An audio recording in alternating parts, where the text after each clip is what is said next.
네, 안녕하세요. 주식은 역시 끼리끼리스의 끼리스입니다. 안녕하세요, 여러분들. 자, 오늘 또 정말 많은 소식이 있습니다. 어떠한 경제 소식이 있었는지 말해보도록 하겠습니다. 같이 한번 보시죠. 렛츠 기릿! 첫 번째입니다. 어제 미국에서 PPI가 발표가 되었습니다. 생산자 물가 지수죠. 그런데 이것도 둔화가 되었다는 소식이 나왔네요. 그러니까 우리가 이걸 봤을 때, 야, 이거 인플레가 잡히고 있다, 이렇게 말할 수 있는데요. 그리고 이 물가 상승이 그냥 조금씩 잡히는 게 아니라 꽤나 확실하게 잡히고 있다는 게 긍정적인 포인트라고 말할 수 있습니다. 그래서 어제 미국 증시는 상승 마감했는데요. 하지만 그 와중에 애틀랜타 총재는 매파적 이야기를 또 꺼냈다고 합니다. 분명 지금 몇 줄기 희망이 있는 건 맞다. 지표가 꽤나 괜찮게 나오고 있다. 그러나 광범위한 물가 상승률 완화의 지표가 나와야 된다며 지금 우리가 가지고 있는 기대감을 조금 꾹꾹 누르는 걸 체크할 수 있죠. 이런 부분 때문에 코로나 때처럼 대세 상승이 나오기는 조금 어렵다고 볼 수 있습니다. 그리고 더 중요한 거는 물가 상승률이 2%까지 가느냐. 우리가 지난번에 봤듯이 CPI가 7.7이 나왔죠. 그런데 그 친구가 2%까지 가려면은 좀 시간이 걸릴 거는 우리가 지금 딱 생각을 해봐도 야, 아무리 그래도 일단 내년 말 아니면 내후년 초 이 정도는 걸리겠다라는 생각을 분명 해볼 수 있습니다. 그리고 애틀란타 총재는 아마도 그때까지 지금부터 18개월에서 2년 정도는 걸리지 않겠냐. 그 말인즉슨 23년은 택도 없고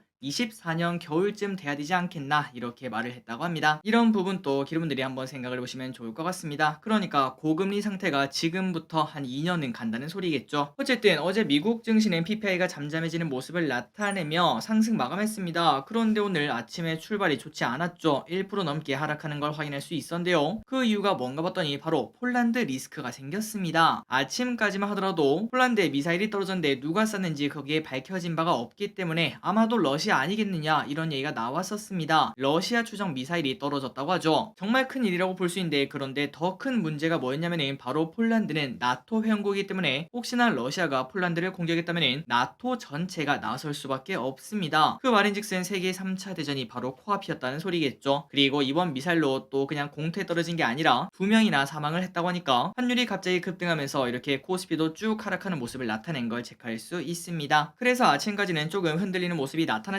그런데 시간이 지나니까 바이든이 빠르게 움직였습니다. 오늘 아침까지만 하더라도 아마도 바이든 이걸 이용해서 러시아를 압박하겠지, 이런 생각을 했었는데요. 어쨌든 바이든은 G7 정상과 긴급회담을 했고, 그리고 나토 회원국 정상들이랑 또 긴급회동을 했는데, 그런데 조금 놀랍게도 러시아가 쏜 게 아니라고 합니다. 우리가 생각했을 때는 당연히 러시아겠지, 러시아 쟤네가 미쳤구만, 아마도 러시아가 실수해서 잘못 쐈겠지, 이렇게 생각을 했는데, 그런데 지금 나온 속보를 보니까 우크라이나가 발사한 것으로 파악이 된다고 합니다. 그러니까 우크라이나의 실수 때문에 이렇게 폴란드가 피해를 받았다라고 말할 수 있겠죠. 그래서 이걸 봤을 때는 오늘 아침까지만 들어도 야, 최소한 며칠간은 이것 때문에 증시가 흔들릴 수 있겠다라는 생각이 들었지만, 빠르게 봉합이 되는 모습을 우리가 확인할 수 있습니다. 정말 다행이라고도 볼 수 있겠네요. 다만 그 와중에 2명의 사망자가 나왔기 때문에 이 부분을 누가 책임지느냐, 여기에 대한 이야기는 당연히 나올 것 같습니다.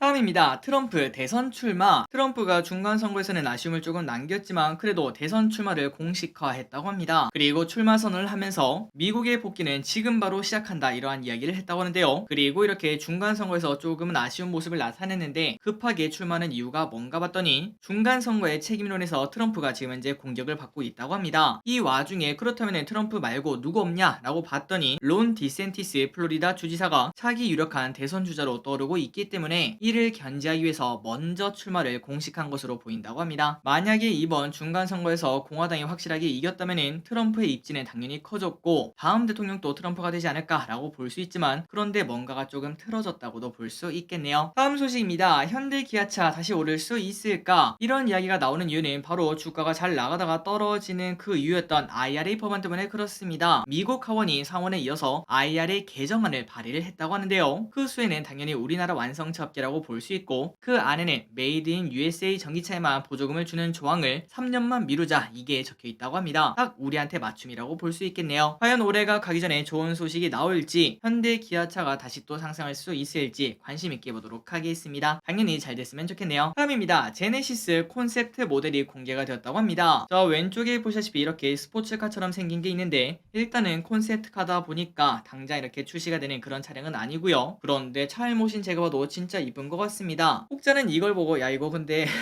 앞에 이거 팬티 쓴 거 아니냐 이렇게 말하기도 하는데 그 말 듣고 나니까 살짝 구려 보이기도 했긴 했는데 어쨌든 이쁜 거는 부정할 수 없겠죠. 어쨌든 제네시스는 18일부터 열리는 LA 모터쇼에서 이 친구 X 컨버터블 그리고 GV70 전동화 모델, G80 전동화 모델, GV60 등 주요 전기차의 라인업과 함께 전시할 예정이라고 합니다. 쭉쭉 제네시스도 잘 나갔으면 좋겠습니다. 그런데 실제로도 제네시스는 잘 나가는 차종이라고 합니다. 사실 우리가 돈만 있다면은 야 이거 제네시스 꼭 사야겠다 라는 드림카 중에 하나라고도 말할 수 있겠죠. 그런데 그 친구가 이미 어느덧 100만 대 신화를 현재 앞두고 있으며 15년에 제네시스가 처음 출범했는데 그때부터 지금까지 무려 80만 대나 판매를 했다고 합니다. 저기릿은 그걸 보고 뭐 그러면은 뭐 전부 다 국내 아냐 라고 생각을 했는데요. 그런데 국내에서는 57만 대고 해외에서도 무려 23만 대로 해외 판매량도 절대 무시할 수가 없겠죠. 특히 가면 갈수록 제네시스의 판매량이 높아지면서 작년에만 20만 대를 팔았기 때문에 목표치인 100만 대까지는 금방이라고 합니다. 내년 2, 3분기 중에 제네시스 100만 대 달성 이러한 뉴스를 볼 수 있겠네요. 또한 제네시스가 최근 많이 보인다 싶더니 올해 들어 제네시스는 진짜 많이 팔았다고 합니다. 1등이 기아 그리고 2등이 현대차인데 3등으로 제네시스가 차를 가장 많이 팔았고요. 그렇다면 얼마나 팔았나 봤더니 무려 11만 대를 우리나라에서 팔았습니다. 그 반면 쌍용차가 5만 대, 쉐보레가 4만 대, 르노가 3만 대로 이 세 가지를 합쳐야 제네시스 판매량이랑 거의 비슷하다는 거겠죠. 진짜 많이 판다고 볼 수 있겠네요. 그리고 벤츠도 6만 대를 우리나라에서 팔았다고 하는데 이걸 보면은 야 우리나라에 그 벤츠랑 제네시스가 최근 많이 보이는 이유가 있구나 라는 생각을 해볼 수 있습니다. 어쨌든 모든 브랜드에는 고급화 모델이 필요하지 않겠습니까? 우리가 삼성전자나 애플을 보면은 조금 더 고급진 모델인 애플이 훨씬 더 잘 나가는 걸 봤을 때 역시 고급화가 중요하다라는 걸 생각을 해볼 수 있는데 그 자리를 제네시스가 잘 차지하고 있는 것 같습니다. 앞으로도 쭉쭉 잘 성장했으면 좋겠습니다. 다음입니다. 내일은 벌써 어느덧 수능입니다. 수능 1회는 1시간 늦게 열린다는 거 잊지 마시고요. 장 마감도 1시간 늦게 마감됩니다. 그리고 내일 상장하는 공모주도 2개나 있습니다. 이 친구들도 당연히 상장 시간이 10시라는 거 잊지 마시고 T3 엔터테인먼트 그 다음에 TFE 처기릿은 이거 둘 다 착약을 했는데 과연 어떤 결과가 나올지 관심 있게 보도록 하겠습니다. 다음 소식입니다. 나이키가 21년 연속으로 배당을 주는 것뿐만 아니라 배당금을 인상을 했다고 합니다. 진짜 대박이네요. 정말 대단한 기업입니다. 사실 우리 집에 거의 나이키 한 짝은 다 있다고 볼 수 있겠죠. 그만큼 진짜 대박 기업이라고 볼 수 있고 10년 뒤에도 잘 나갈 거라고도 충분히 생각을 해볼 수 있습니다. 그래서 결국 우리가 이걸 봤을 때 나이키가 없어지지 않는 한 없어질 게 조금 생각하기 어렵기 때문에 결국은 이렇게 지금 현재 주가가 조정을 받고 있지만 다시 또 올라가는 흐름이 나타나지 않을까라고 예상을 해볼 수 있고요. 어쨌든 내용을 계속 보자면은 나이키는 이번에 배당을 전년 대비 11% 증가해서 줬으며 이는 21년 연속 배당금을 인상했다는 기록을 남겼다고 합니다. 자, 미국에는 이러한 기업들이 많다고 하죠. 물론 그 역사가 길기 때문에 몇십 년 동안 배당을 주는 그런 기업도 있다고 하고 그리고 몇십 년 동안 배당을 주는 것뿐만 아니라 배당금도 증가시킨 그러한 기업도 있다고 하고 그걸 보통 우리는 배당 귀족 이렇게 말을 하는데요. 우리나라에도 배당 귀족이란 말이 나올 만큼 매년 배당금이 높아지거나 아니면은 뭐 동결까지도 괜찮으니까 쭉쭉쭉 성장하는 그런 기업 안정감 있게 쭉 올라가는 그런 기업이 많아졌으면 진심으로 좋겠습니다. 한 10년 뒤에는 우리나라도 그런 기업들이 많아지겠죠.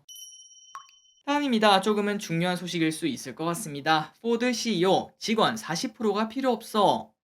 야, 이게 무슨 소리일까요? 한번 봤더니 바로 이제 전기차가 대세 아니겠습니까? 그래서 가면 갈수록 전기차 생산량이 많아질 수밖에 없는데 그런데 이 전기차를 생산할 때 내연기관차와 다르게 직원의 40%가 없어도 잘 돌아간다고 합니다. 그러니까 사람의 힘이 그렇게 많이 필요하지 않고 그만큼 자동화가 잘 되어 있다는 소리겠죠. 그리고 앞으로 우리가 어제 봤다시피 갈수록 이 부분이 심화될 수밖에 없기 때문에 우리는 어쩔 수 없이 로봇 관련주, 공장 자동화 여기에 대해서 공부할 필요가 있습니다. 어쨌든 계속 보자면은 그렇다면 포드 이 사람들을 다 해고하나 그걸 봤더니 전부 다 해고할 수는 없겠죠. 그 말인즉슨 이제 그분들 약간은 남는 인력이라고 볼 수 있겠죠. 그 인력을 사용해서 포드에 또 도움되게 만들어야 되는데 바로 전기차에 들어가는 배터리, 모터 등 이러한 부품 생산을 포드가 가져가서 자기들이 자체 생산하겠다 이런 것들을 검토한다고 밝혔습니다. 그러니까 야 어차피 우리가 부품을 계속 사와야 되잖아. 그거 비싸게 사오는 거 말고 어차피 우리 인력이 있고 다 전문가들이니까 우리가 그냥 만들고 말지 이런 얘기를 한다는 거죠. 이런 소식을 봤을 때 물론 물론 배터리, 모터를 만든다고 그게 바로 될 리도 없고 경쟁력이 있을지는 잘 모르겠지만 우리나라에서 자동차 부품을 잘 만드는 기업이 많지 않겠습니까? 그 기업들에게는 조금은 나쁜 소식이라도 말할 수 있습니다. 다만 이 와중에 M&A 기대감 이것도 기대를 할 수 있기 때문에 그런 부분은 조금 기대 포인트라고도 말할 수 있습니다. 다음 소식을 보도록 하겠습니다. 워렌 버핏이 삼성전자를 선택하지 않고 TSMC를 선택한 이유를 보도록 하겠습니다. 어제 가장 뜨거운 소식이었죠. 어제 버핏이 3분기에 TSMC를 대량 매수했다는 소식이 매우 시장에서 뜨겁게 다뤄진 걸 볼 수 있고요. 그래서 어제 TSMC는 무려 10%나 급등 마감했습니다. 그렇다면 버핏이 TSMC만 무려 5조 원이나 투자한 이유가 뭘까? 이 부분을 생각을 해봤는데요. 일단 가장 중요한 거는 반도체 관련 주가가 바닥 근처라는 점, 이 부분이 당연히 매우 중요하다고 볼 수 있습니다. 워렌 버핏이 오를 대로 오른 그러한 비싼 주식을 사는 사람은 아니기 때문이죠. 그리고 두 번째 중요한 거는 향후 반도체는 망할 수가 없는 기업이라는 거, 기업들이 아시다시피 갈수록 반도체는 더 많이 사용될 수밖에 없고, 그렇기 때문에 그 반도체 산업은 갈수록 커지면 커졌지, 더 중요해지면 중요해졌지, 절대로 기대감이 사라지기 어려운 그러한 섹터라는 거 기업들도 알고 있을 거라고 생각합니다. 마지막으로 이 부분이 중요하다고 하는데요. 버크셔가 가장 많이 투자하는 데가 어디죠? 맞습니다. 애플이죠. 그런데 이 TSMC는 애플의 주요 반도체 공급업체이기 때문에 그만큼 또 버핏이 TSMC를 잘 알지 않았겠는가? 애플이 망하지 않으면 TSMC도 망할 수 없다, 이러한 생각을 한 게 아니겠는가? 그래서 우리가 봤을 때 한국에 상장된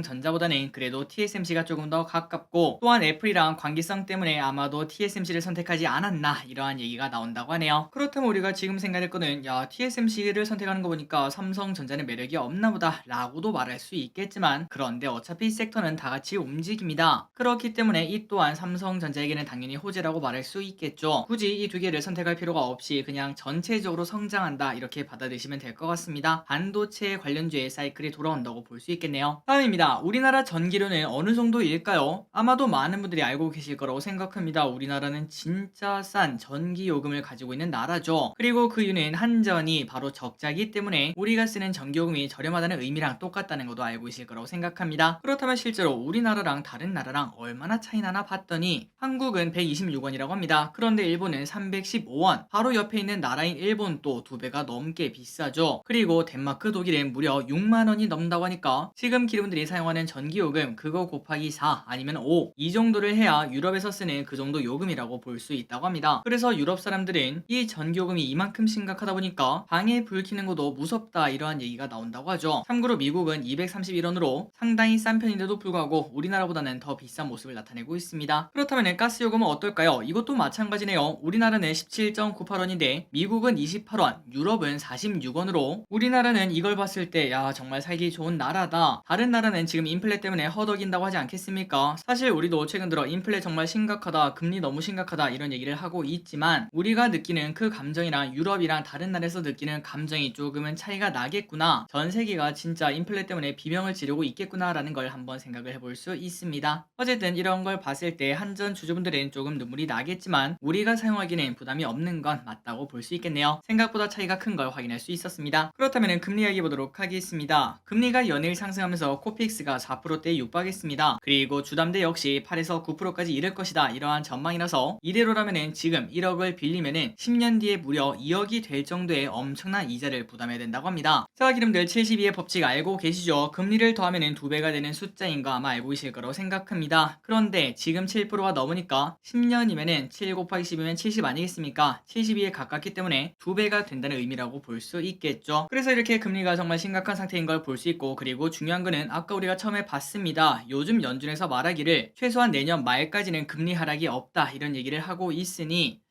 이렇게 금리가 높은 상황이 최소한 1년 아니면 2년 이 정도는 지속되겠구나, 이 부분은 우리가 생각을 하고 앞으로 돈을 쓸 때도 여기에 맞춰서 계획을 짜야 될 것 같습니다.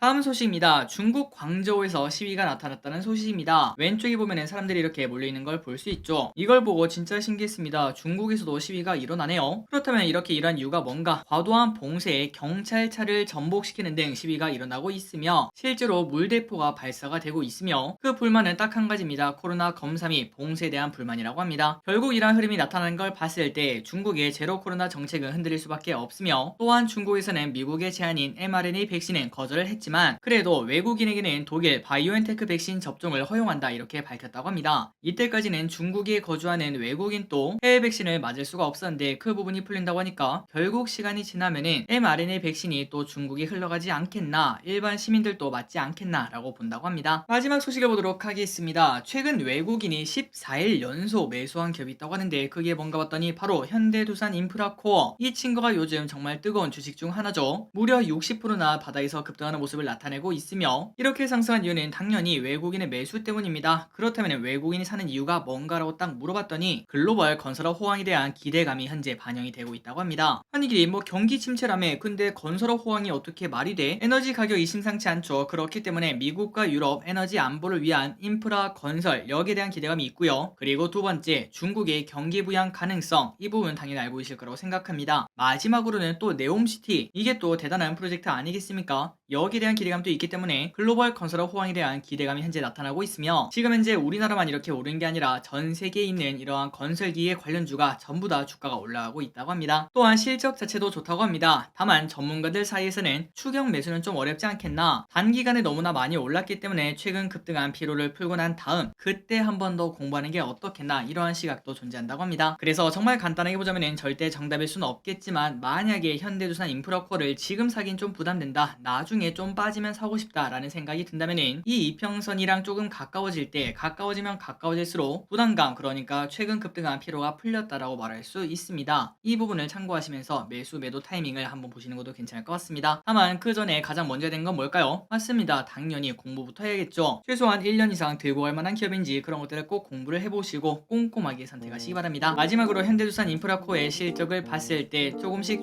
성장하는 컨셉인 걸 확인할 수 있고, 올해 예상phân은 7.3, 내년은 8.2, 내후년은 6.9로 비싸다고 말하기는 당연히 어려울 것 같습니다. 자, 오늘의 공부 여기까지 끝났습니다. 항상 이렇게 같이 공부해서 진심으로 감사합니다. 지금까지 기리셨습니다. 빠이요.